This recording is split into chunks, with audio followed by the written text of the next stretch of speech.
dosa atau kesalahan-kesalahannya.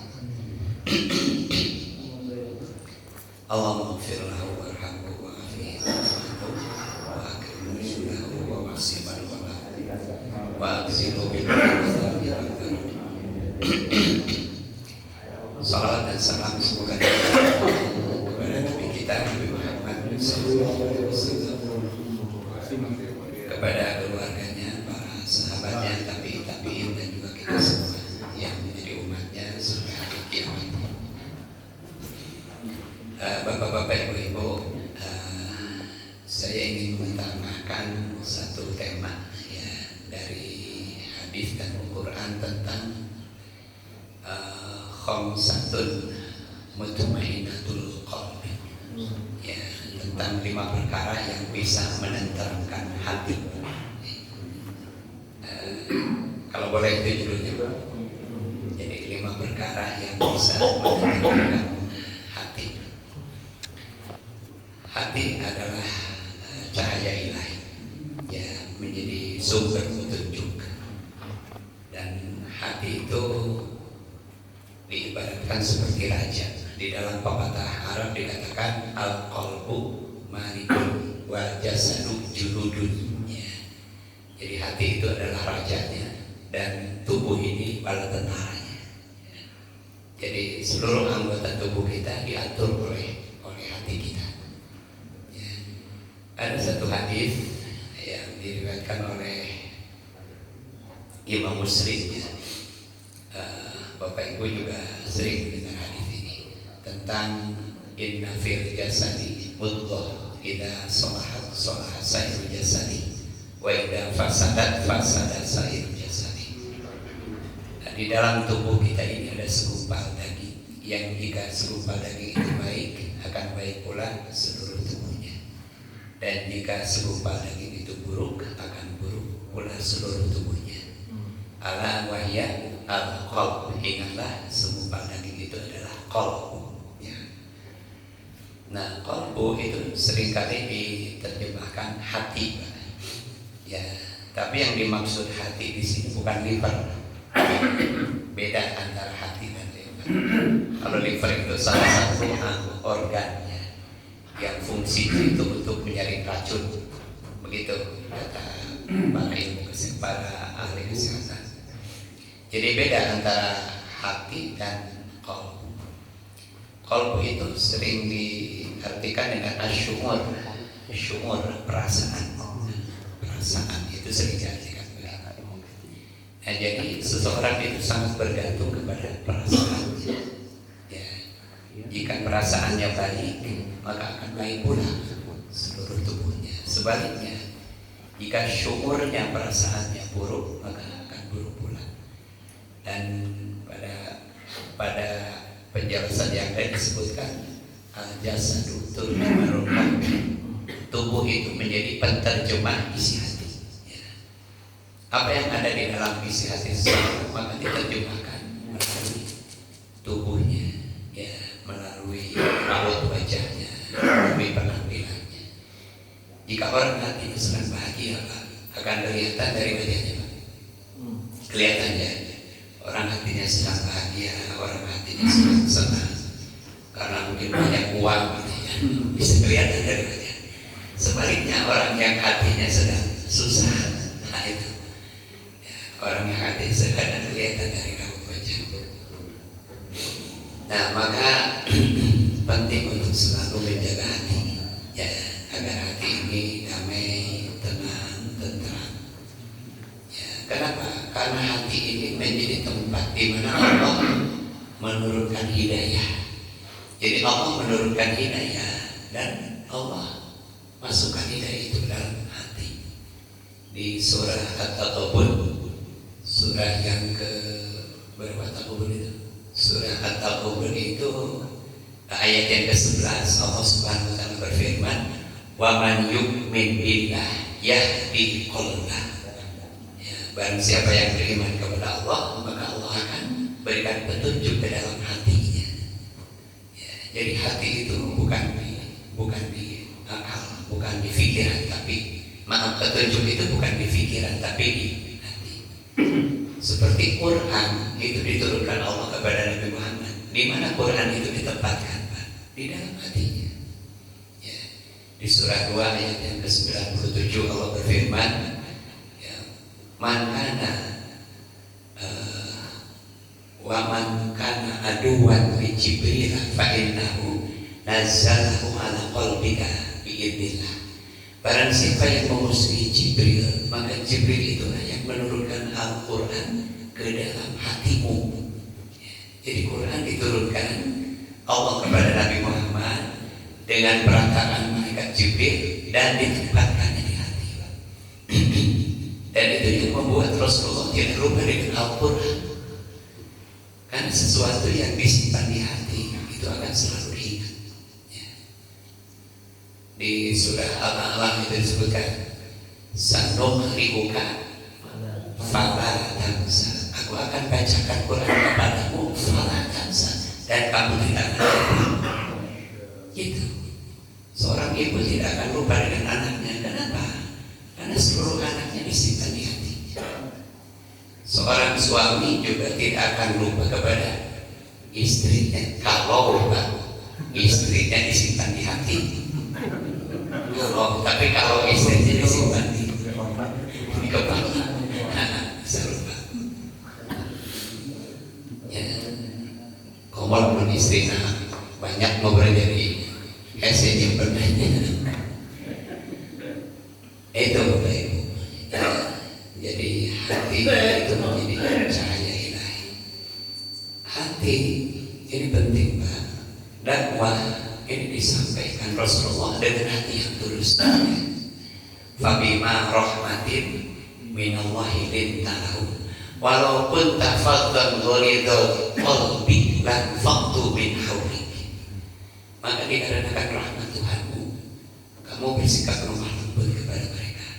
Sekiranya engkau bersikap keras lagi berhati kasar, ini bersikap keras dan berhati kasar, tanfaddu min hawlik, mereka akan bubar. Jadi Rasulullah mendakwakan Islam ini dengan hati yang lembut. Ya, dan itu atas karunia Allah. Sekiranya Nabi berdakwah dengan sikap keras dan hati kasar, akan bubar. Tidak mungkin, mustahil dakwah disampaikan dengan hati yang kasar, dengan sikap yang keras. Ajak orang kepada kebaikan, tapi cara ngajaknya tidak enak. Ajak sholat misalnya, sholat sih kayak orang tidak tahu. Ini Bapak Ibu, ya, ini hati penting untuk selalu dijaga. Ya. Bahkan orang-orang yang diterima di sisi Allah adalah orang-orang yang hatinya bersih. Ya. Illa man yauma la yanfa'u malun wala banun illa man atallaha biqalbin salim. Pada hari harta dan anak-anak tidak lagi berguna kecuali orang yang datang menghadap Allah dengan hati yang bersih. Hati yang bersih.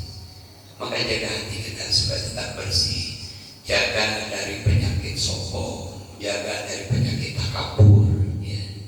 Jaga dari rasa iri, dengki. Ini jaga hati kita. Jangan sampai dirusak hati kita dengan penyakit-penyakit seperti itu. Ya. Jadikan hati ini selalu damai, tenang, tentram. Ya. Ini Bapak-Bapak. Bagaimana cara kita menjaga hati, atau bagaimana cara kita untuk menenteramkan hati? Tadi judulnya ada 5 perkara yang bisa membuat hati kita menjadi tenang, tentram. Apa saja? Yang pertama, zikrullah. Ini yang pertama, mengingat Allah. Bapak Ibu, ini yang bisa membuat hati kita menjadi tenang. Di surah yang ke-13 ayat yang ke-28 Allah Subhanahu wa taala berfirman, alladzina amanu wa tatma'innu qulubuhum bi dzikrillah. Ala bi dzikrillah tatma'innul qulub.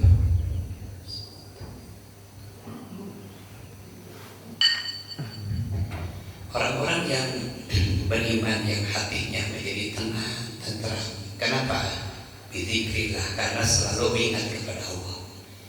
Ingat tak hanya dengan mengingat Allah hati ini menjadi tenang. Ya. Makanya bapak-bapak, ibu-ibu, kenapa Allah Subhanahu wa Ta'ala perintahkan kita agar mengingat Allah itu sebanyak-banyaknya, Pak.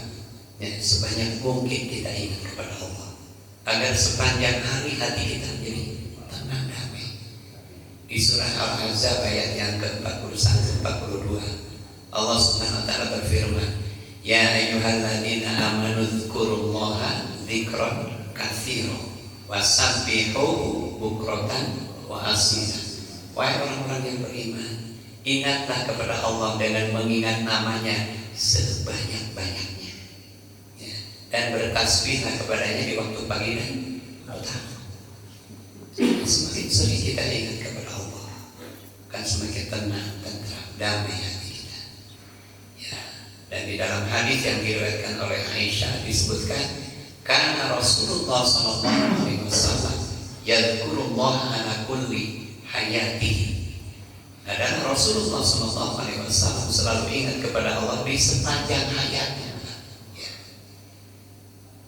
Ini Bapak Ibu, ya, itulah kenapa Nabi mengajarkan kita zikir, ya, di dalam setiap keadaan. Ya.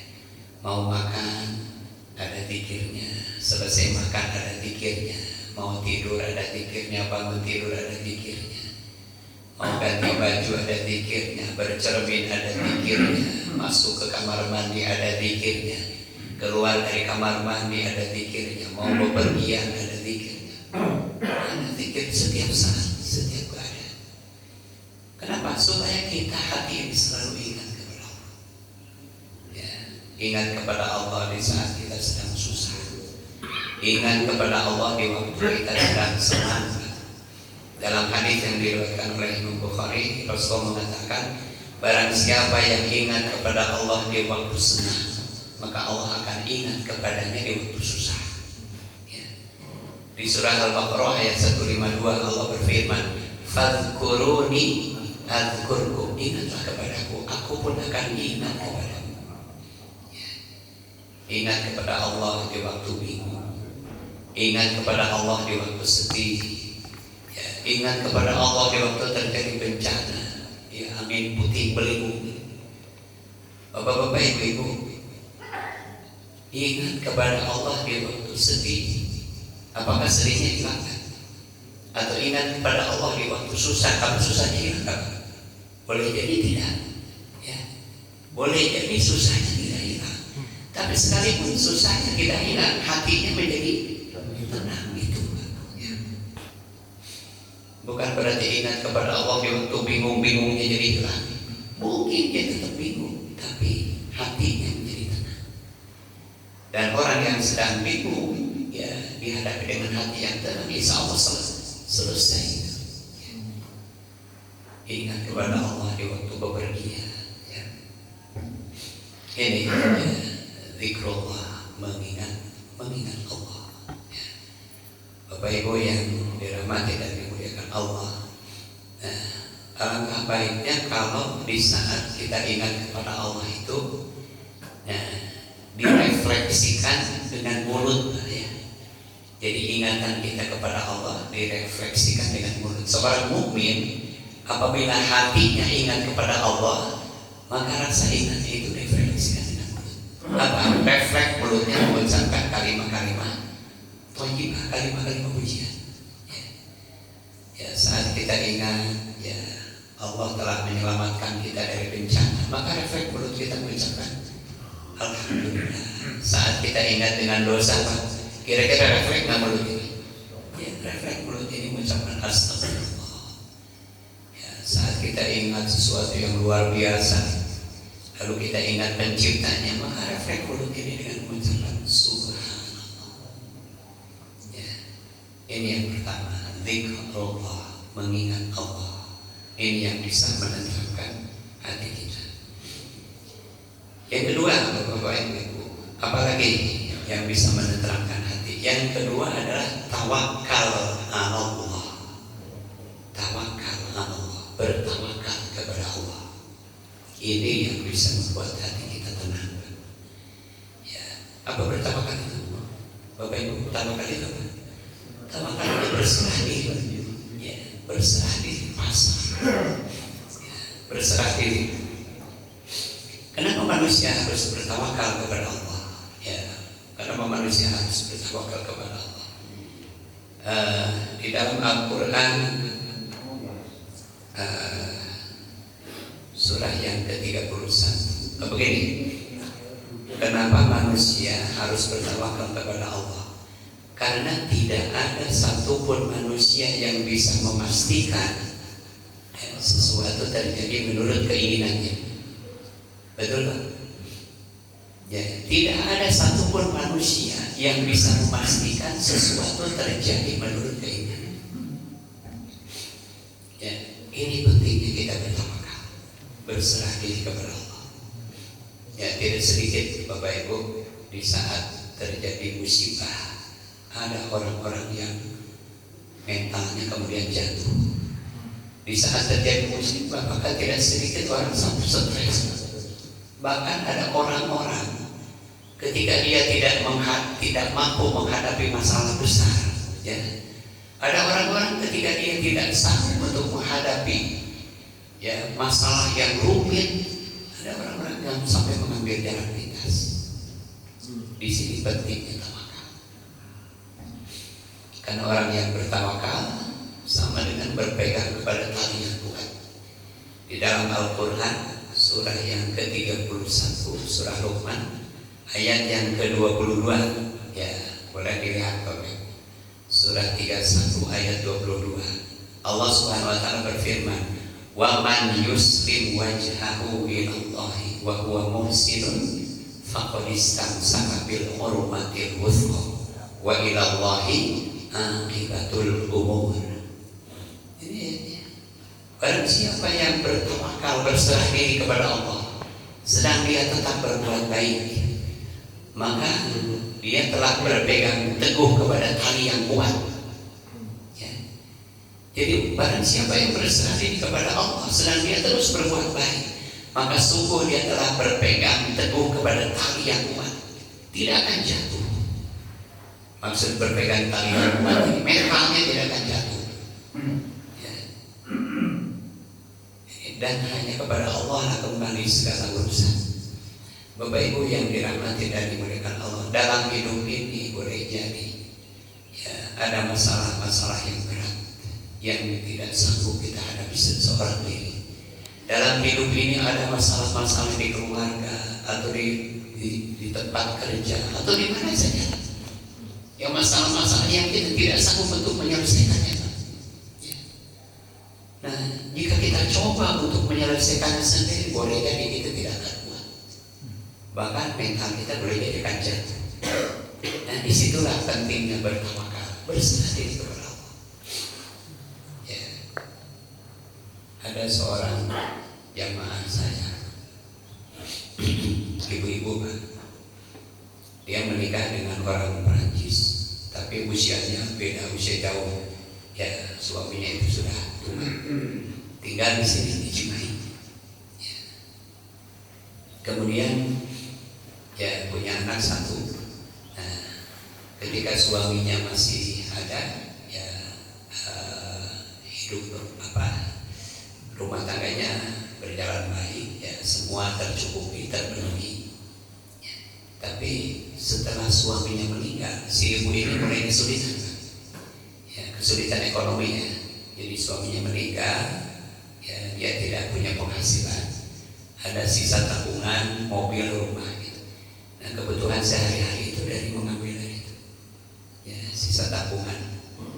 Ya lama-lama habis kan, sampai kemudian menjual mobil, ya lama-lama juga habis kalau terus digunakan kebutuhan sehari-hari. Nah setelah itu dia mulai kebingungan. Dari mana dia harus mendapatkan penghasilan untuk membiayai sehari-hari dan kuliah anaknya. Nah suatu hari ada temannya datang dan mengajak ibu itu untuk investasi. Ya, Bu, kita invest saja yuk katanya. Ya, setiap bulan kita akan mendapatkan keuntungan dari investasi sekian, nanti keuntungannya sekian. Tapi saya tidak punya uang, kata ibu itu. Akhirnya apa? Dia menjual rumahnya. Menjual rumah. 75% dari penjualan rumah diinvestasikan. Yang 25% digunakan untuk kontrak rumah, ya, dan kebutuhan sehari-hari. Alhamdulillah dari investasi penjualan rumah itu setiap bulan dia dapat antara 6 sampai 7 juta, ya. Lumayan besar mungkin investasi. Sebulan pertama bagus, sebulan kedua, ketiga, keempat, kelimanya hilang. Ya, kelimanya keuntungannya tidak ada. Ditagih ke tempat ke kantor perusahaannya juga tidak ada kepastian. Bulan ke-6-nya juga begitu, ke-7, ke-8, seterusnya. Bahkan terakhir boro-boro keuntungannya. Ternyata dana yang diinvestasikan juga ikut hilang. Bapak-bapak, ibu-ibu tahu kan perusahaan ini? Namanya Cipaganti. Ya, pernah dengar kan perusahaan ini? Namanya Cipaganti. Nah, di situ dia. Dan ternyata banyak yang menjadi korban. Bayangkan kan setelah itu. Nah, setelah itu dia tidak lagi ikut pengajian dengan saya segitu. Setahun lebih tidak ketemu. Ya. Dan suatu hari saya ketemu dengan ibu itu di Bundang, di tempat undangan. Saya datangi, kemudian saya lihat ibu ini kelihatan biasa-biasa aja. Ya, dia biasa-biasa aja. Saya tanya, Bu, ibu udah apa? Alhamdulillah Pak Ustaz, betul Bu, sehat. Iya, emang kenapa? Iya kan Bu, orang-orang juga tahu kan masalah itu. Iya betul Pak Ustaz. Masalah saya ini berat. Ya, rumah tidak punya, dana hasil penjualan rumah juga raib tidak ada. Kalau saya hadapi masalah ini seorang diri, saya sudah gila. Begitu dari situ. Kalau saya hadapi, saya tidak akan kuat. Makanya saya serahkan kepada Allah. Saya tawakal. Ya, semoga Allah memberi jalan keluar. Alhamdulillah, Allah memberikan jalan keluar. Ya, saya masih tetap kontrak di rumah itu. Saya ada saja jalan untuk mendapatkan rezeki. Ada temannya datang bawa kerudung, ya dibantuin jualan kerudung. Ada orang temannya yang hajatan, dia ikut bantu di sana bantu masak. Ada saja jalan untuk beri. Alhamdulillah anak saya sudah selesai kuliah. Ya, itu bapak ibu. Ya, jadi tawakal. Bayangkan persoalan seperti itu. Kalau tidak tawakal, tidak berserah diri kepada Allah, wah itu bisa membuat orang bisa bergeser sarafnya. Ini pentingnya tawakal. Tapi tentu tawakal itu harus dibarengi dengan ikhtiar, ya. Dibarengi dengan. Ada seorang laki-laki datang kepada Nabi lalu ditanya, gimana kamu tambatkan untamu? Kata laki itu, apa? Saya bertawakal saja kepada Allah. Ikat dulu untamu, baru kamu bertawakal. Ya. Jadi ini penting. Kenapa? Karena Allah mencintai orang-orang yang bertawakal. Fa idza azamta fatawakkal 'ala Allah, innallaha yuhibbul mutawakkilin. Ya, apabila kamu teguh mengerjakan satu rencana, bertawakallah kepada Allah, berserah diri kepada Allah. Sungguh Allah mencintai orang-orang yang bertawakal. Ini yang kedua. Kemudian Bapak Ibu, yang ketiga, perkara yang bisa menenteramkan hati adalah qanaah. Qanaah. Ya, apa qanaah itu? Ya, qanaah itu bahasa Arab yang artinya merasa cukup dengan apa yang diberikan Allah. Ini qanaah. Merasa cukup dengan apa yang diberikan Allah. Ya. Ini penting Bapak. Orang yang selalu merasa cukup dengan pemberian Allah, insya Allah hatinya tenang. Ya, benar Bapak Ibu. Ya. Ini contoh misalnya, ada orang-orang yang tinggal di pedesaan, mereka menjadi qanaah karena lingkungan. Ya, orang-orang yang di kampung, mereka itu kan tidak macam-macam keinginannya. Ya, mereka merasa cukup dengan apa yang ada. Nah, ini menjadi qanaah dan mereka bahagia. Ya. masalahnya belum tentu banyak itu cukup, ya. Dan belum tentu sedikit itu kurang. Ya. Orang kalau qanaah, walaupun sedikit dia bisa menggunakan betul-betul dengan baik. Ya. Dan orang yang qanaah dia akan selalu menggunakan pemberian Allah sesuai dengan kebutuhannya. Ini qanaah. Kata qanaah itu ada di Quran surah Al-Hajj ayat yang ke-36. Ya, kata qanaah ini. Tapi itu berkaitan dengan kurban, ya. Wal budna ja'alnaha min sya'airillah lakum fiha khair. Ya. Kemudian fadhkuru smallahi. Coba tolong Pak dibaca. Fadhkuru smallahi ala suwab fa'idha wajabat junubuha faqulu minha wa at'imul qani'ah. Di situ wa at'imul qani'ah. Apabila unta itu telah rebah disembelih untuk kurban, maka makanlah sebagiannya dan berilah makan orang yang qani'ah. Apa itu? Orang yang merasa cukup dengan apa yang ada. Ini kata qanaah di dalam Al-Quran. Ya, bapak-bapak, ibu-ibu yang dirahmati dan dimuliakan Allah. Orang yang qanaah akan mampu menjauhkan diri dari sifat tamak, serakah, rakus. Orang yang qanaah, ya orang yang merasa cukup dengan pemberian Allah, dia akan dijauhkan dari perasaan tidak puas, merasa kurang. Ada orang-orang yang terlibat kasus korupsi, padahal gajinya sudah hampir ratusan juta masih, tapi masih tetap korupsi. Apa itu? Kenapa itu? Kemarin terakhir kita dengar banyak ada mantan hakim agung yang di rumahnya kedapatan uang berapa? Coba dalam bentuk emas 51 kilogram, kemudian ada uang dolar sampai 1 peti. Coba itu 1 triliun berarti 1000 miliar. Untuk apa uang itu coba ya? Dia juga tidak menggunakannya. Ya. Inilah orang yang qanaah. Ya. Maaf, yang tidak qanaah maksudnya. Orang yang tidak qanaah. Padahal dia sudah punya segalanya, Pak. Ya, tapi ini karena tidak ada sifat qanaah, masyhur ingin terus memilikinya. Seolah-olah orang lain tidak boleh punya. Ini orang yang rakus. Ada orang-orang yang ingin semuanya itu hanya milik dia. Ada orang-orang yang tidak boleh orang lain itu lebih darinya. Dan qanaah ini bisa bukan qanaah, lawan daripada qanaah itu apa? Ahros, ya. Ahros itu tamak, Pak.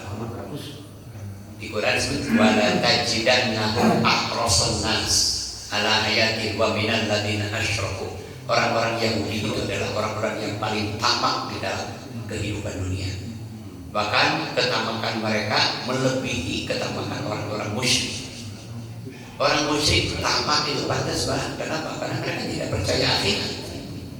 Tapi orang Yahudi yang percaya akhirat, apa yang bisa lebih tamak daripada orang-orang musyrik? Dan yang namanya tamak ini bisa tamak berupa harta, tamak karena harta, juga tamak karena jabatan bisa. Ya, kalau sudah menjabat tidak boleh ini dipindah ke orang lain. Dia berhenti selesai, dia harus dari keluarganya misalnya, ya harus dari keluarganya misalnya begitu. Ini kan ahros yang lawan daripada tamak, lawan daripada qanaah. Itu yang ketiga, Bapak Ibu, ya, qanaah. Kemudian yang keempat, ya, apalagi yang keempat? Yang keempat yang bisa menenteramkan hati apa? Ini Rasulullah mengatakan istighna'u 'anil nas. Istighna 'anil nas, tidak bergantung kepada manusia. Ini tidak bergantung kepada manusia. Bapak-bapak, Ibu, jangan sekali-kali bergantung kepada manusia. Ya, kenapa? Jika seseorang bergantung kepada manusia, maka suatu saat dia akan kehilangan tempat bergantung. Ya, jika seseorang bergantung misalnya kepada seorang pejabat, ada saatnya pejabat itu berhenti dari jabatannya. Jika seseorang bergantung kepada orang kaya, boleh jadi ada saatnya orang kaya itu meninggal dunia. Ya, jadi jangan bergantung kepada manusia, maka bergantunglah kepada Allah. Kenapa? Karena semua manusia itu butuh kepada Allah. Di dalam Al-Quran surah Fatir ayat yang ke-15, Allah Subhanahu wa taala berfirman, "Ya ayyuhan nas antumul fuqara'u ilallah."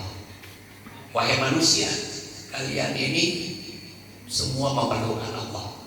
Kalian ini semuanya butuh kepada Allah. Maka bergantunglah kepada Allah.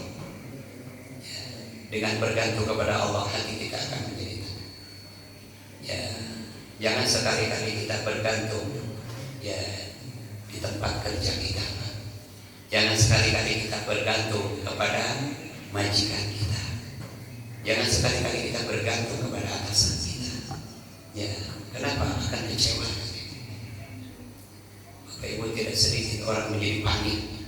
Ya, tidak sedikit orang menjadi panik ketika akan terjadi PHK massal misalnya. Panik orang itu. Ya, dia berpikir kalau saya di PHK, dari mana saya makan? Begitu. Padahal namanya sumber rezeki itu bukan hanya dari situ. Allah memberikan sumber rezeki itu dari mana-mana. Di Quran surah Al-Mulk Allah berfirman, "Walladzi ja'ala lakumul arda dhalulan famshu fi manakibiha wa kulu min rizqihi." Dialah yang telah menjadikan bumi ini mudah untuk dijelajahi. Maka jelajahilah ke segala penjurunya dan makanlah rezekinya. Bapak-bapak, ibu-ibu, dahulu orang tidak berpikir bagaimana manusia bisa hidup di tengah-tengah padang pasir banyak, yang di situ tidak tumbuh tanaman, ya, hewan ternak juga tidak mungkin bisa hidup karena tidak ada tumbuh-tumbuhan. Ya, tapi kenyataannya sekarang apa? Orang-orang yang hidup di padang pasir malah mereka jauh lebih sejahtera daripada orang-orang yang hidup di tanah yang subur. Rezeki Allah itu ada. Dulu saya pernah waktu SMK piknik ke Gunung Kidul. Gunung Kidul itu kan daerah yang bebatuan khas. Di sana kan sulit, tanaman itu sulit tumbuh. Kalaupun tumbuh juga tidak banyak, juga sulit air. Ya, tapi kenyataannya orang-orang hidup di sana kaya raya. Sekarang kaya raya. Ketika mereka menemukan batu karif ternyata sangat berharga. Ini Bapak Ibu, rezeki Allah itu ada di mana-mana. Ya, jadi jangan khawatir ketika seseorang berhenti dari satu pekerjaan. Ya, insya Allah akan ada jalan untuk mendapatkan pekerjaan yang lain. Ini istighna alinas. Jangan bergantung kepada manusia. Saya pernah baca di satu paragraf, di satu majalah. Pernah dengar ada pemain band namanya Brian May. Siapa Brian May? Itu tahu tuh Brian May itu siapa? Gitaris Queen. Ya. Nah, dia itu pernah mengatakan, jadi setelah siapa vokalisnya? Setelah Freddie Mercury meninggal, nah, Queen itu tidak pernah bisa bangkit lagi. Queen itu tidak pernah bisa bangkit lagi. Dan itu meninggalnya tahun 93 ya. Saya baca di majalah itu. Nah, tidak bisa bangkit lagi. Ya, antara bubar dan tidak gitu. Sampai si gitarisnya itu mengatakan kita salah katanya. Kenapa? Karena kita bergantung kepada Freddie Mercury. Seharusnya kita bergantung kepada Tuhan katanya begitu. Tapi dia tidak menyebut Allah ya. Mestinya dia bergantung kepada Tuhan katanya begitu. Apa yang dimaksud Tuhan itu saya enggak. Tapi apa yang dikatakannya benar kan? Ya. Ini istighna alinas. Ya, tidak bergantung kepada manusia. Yang kelima, Bapak Ibu, perkara yang bisa menenteramkan hati. berjamaah. Ya, al-jamaah, berjamaah, kebersamaan kan. Ya, ini bisa menentukan dengan berjamaah hati ini menjadi tenang. Bayangkan Bapak Ibu, orang yang sedang sedih kemudian didatangi oleh teman-temannya, sahabat-sahabatnya, boleh jadi hatinya jadi tenang. Betul nggak? Di saat kita sedang bingung lalu kita kumpul bersama dengan sahabat-sahabatnya, di situ hilang Pak kebingungan. Ya, walaupun mungkin pulang ke rumah bingung lagi, tapi manis ceritanya. Ini pentingnya berjamaah. Ya. Makanya Allah perintahkan di Quran surah yang ketiga, surah Ali Imran ayat 103. Allah berfirman, wa'tasimu bihablillahi jami'an wala tafarraqu wadhkuru nikmatallahi 'alaikum id kuntum a'da'an fa'alafa baina qulubikum fa asbahtum bi nikmatihi ikhwana wa kuntum ala syafa hufratin minan nari fa anqadhakum minan nar kadzalika yubayyinullahu ayatihi la'allakum tahtadun. Dan berpegang teguhlah kamu semua di dalam tali agama Allah dan jangan bercerai-berai. Ini perintah untuk berjamaah. Ya. Apa yang bisa membuat orang bersama? Banyaklah, ya, banyak. Ada orang berjamaah karena punya hobi yang sama, betul nggak? Ada orang sama-sama penggemar moge, itu bisa bikin jamaah, bisa bikin komunitas, kebersamaan. Ada orang yang sama-sama senang mancing, ya, itu juga bikin komunitas. Ada orang begitu hobi mancing. Wah, orang kalau sudah hobi, mudah-mudahan di sini ada yang hobi mancing.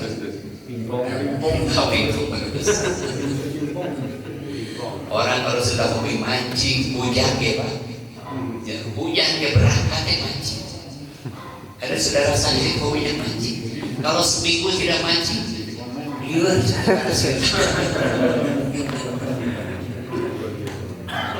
Makanya ada orang mengatakan, anu resep musim mah lebih di rupiah Allah aja. Kurang, nongelo mah hujan lompat kan ini, nu mancing mah hujan itu.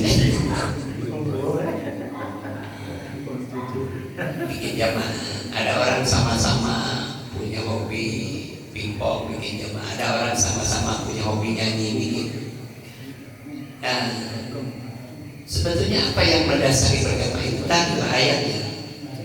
Jadi jamaah itu dasarnya harus wa'tasimu bihamdillah, berpegang teguhlah di dalam tali agama Allah. Jadi yang menjadi dasar berjamaah itu adalah tali agama Allah. Insya Allah jamaahnya jadi baiklah.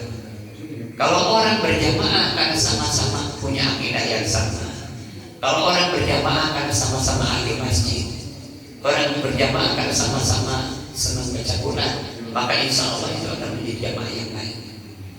Tapi kalau orang misalnya berjamaah karena punya hobi yang sama, senang dengan moge, boleh jadi Pak, ya mungkin enggak di dalam perkumpulan orang-orang yang hobi moge itu mungkin enggak ada non muslim, mungkin saja. Mungkin enggak di dalamnya ada koruptor, mungkin juga. Makanya yang harus mendasari kebersamaan itu tadi Quran mengatakan bihablillahi, tali agama Allah itu yang menjadi dasar kita bersama, yang menjadi dasar kita berjamaah. Ya. Dengan berjamaah, insya Allah hati kita akan tenang, tentram, damai. Ya. Itu Bapak Ibu. Dan berjamaah itu apa sebetulnya? Berjamaah itu kan istimaul ikhwan. Ya, berkumpulnya sesama saudara seiman itu di dalam kebaikan, itu namanya jamaah. Kalau kumpul berjamaah terus ngomongkan batur, itu mah bukan berjamaah. Nah itu Bapak-bapak Ibu, sekilas mengenai 5 perkara yang bisa menenteramkan hatinya. Itu saja yang bisa saya sampaikan pagi ini. Atau barangkali ada pertanyaan.